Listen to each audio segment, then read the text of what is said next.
नमः शिवाय। श्री महालक्ष्मी नमः। नमो भगवते वासुदेवाय। जय मां सरस्वती। जय श्री कृष्ण। राधे राधे। चैती छठ पूजा 2026, 23 या 24 मार्च जाने सही तिथि करना ना भूले।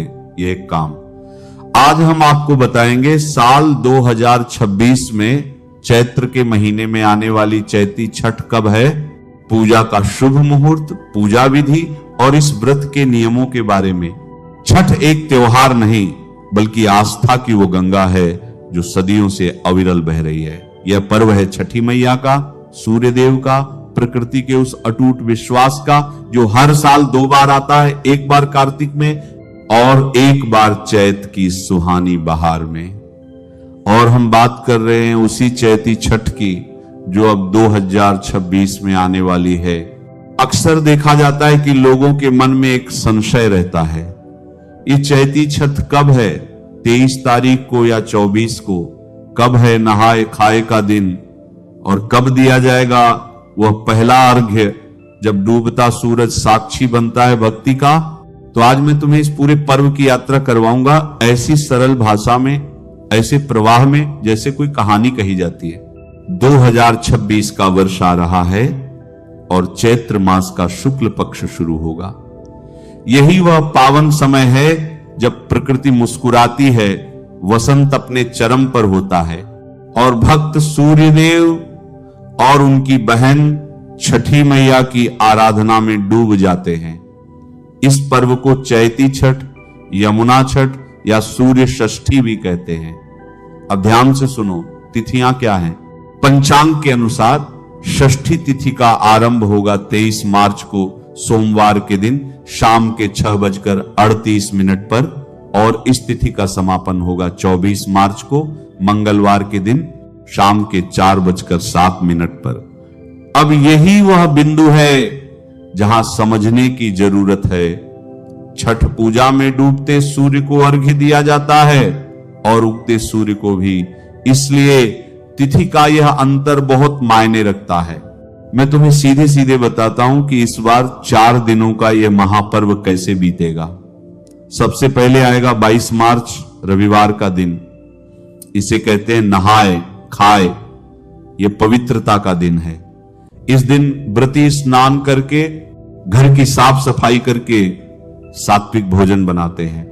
कद्दू की सब्जी, चने की दाल, चावल, यह भोजन शरीर को आने वाले कठोर व्रत के लिए तैयार करता है। लहसुन प्याज से दूर पूरा वातावरण शुद्ध हो उठता है और इसी दिन व्रती संकल्प लेते हैं, मन ही मन छठी मैया से वादा करते हैं कि वे इस कठिन व्रत को पूरा करेंगे।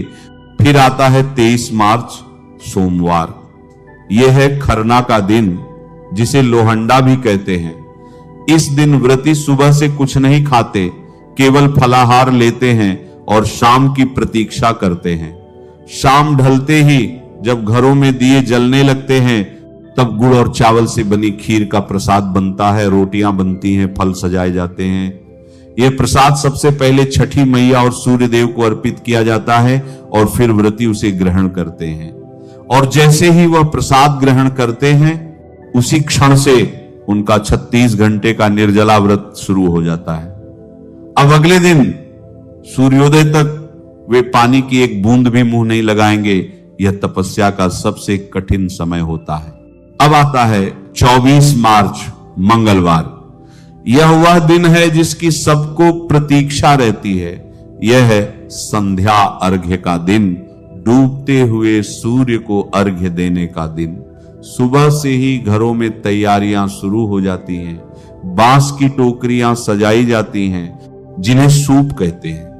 उनमें रखे जाते हैं ठेकुआ जो गेहूं और गुड़ से बनता है, नारियल, गन्ना, चावल के लड्डू, मौसमी फल, केले, सेब, संतरे, सब कुछ सजाया जाता है मानो छठी मैया का भोग लगाने हो। शाम होते होते व्रती पीले वस्त्र धारण करके सिर पर यह सूप सजाकर परिवार के साथ नदी या तालाब के घाट पर पहुंचते हैं। वहां का दृश्य अद्भुत होता है। पानी में खड़े होकर कमर तक जल में व्रती सूर्य देव को अर्घ्य देते हैं। चारों ओर गूंजते हैं लोकगीत, केलवागे तो फरेला घवत से, उगे सूरज देवा जरा धीरे, आस्था का सागर उमड़ पड़ता है। मान्यता है कि डूबते सूर्य को अर्घ्य देने से जीवन के सारे कष्ट दूर होते हैं, नकारात्मकता मिटती है और सुख शांति का आगमन होता है। और फिर आता है 25 मार्च बुधवार, ब्रह्म मुहूर्त में जब रात का अंधेरा छंटने लगता है, व्रती फिर से घाट पर पहुंचते हैं।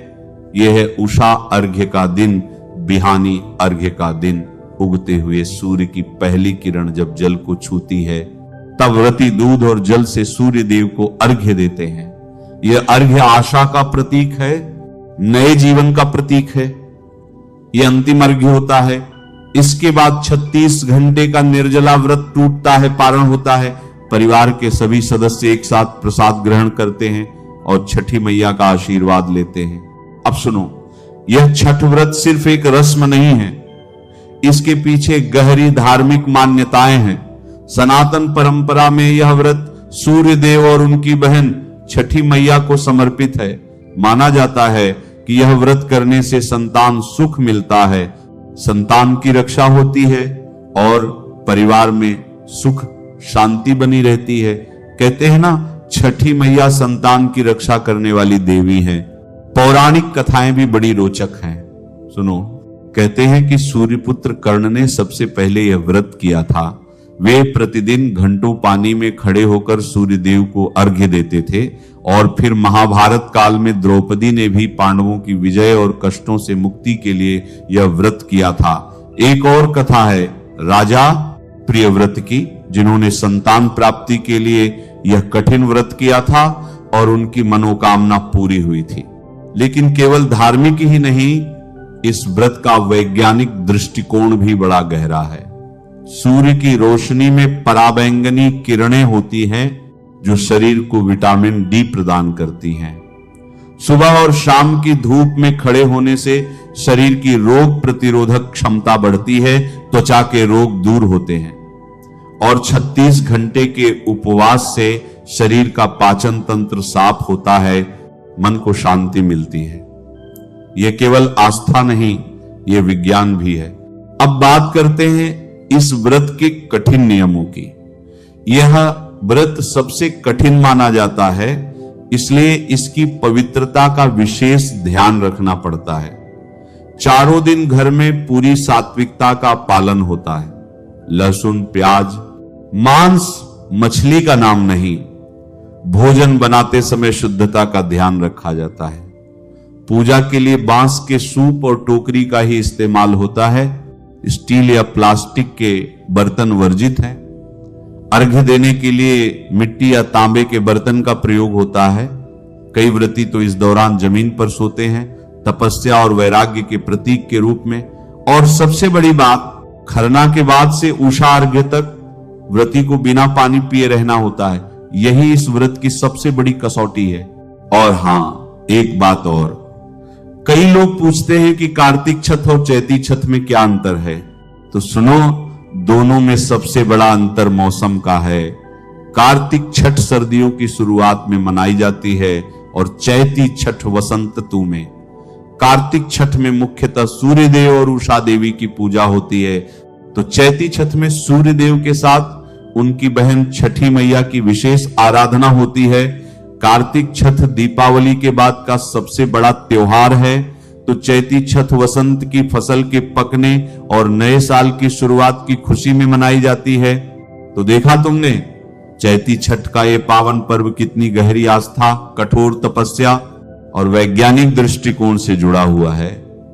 2026 में यह पर्व 22 मार्च से शुरू होकर 25 मार्च तक चलेगा। 24 मार्च को डूबते सूर्य को अर्घ्य और 25 मार्च को उगते सूर्य को अर्घ्य। यही इस पर्व की मुख्य तिथियां हैं। हम सब प्रार्थना करते हैं कि छठी मैया और भगवान भास्कर की कृपा सभी व्रतियों और उनके परिवारों पर बनी रहे। जीवन में सुख, शांति और समृद्धि का आगमन हो, यही कामना है। तुम सब पर छठी मैया की कृपा बनी रहे।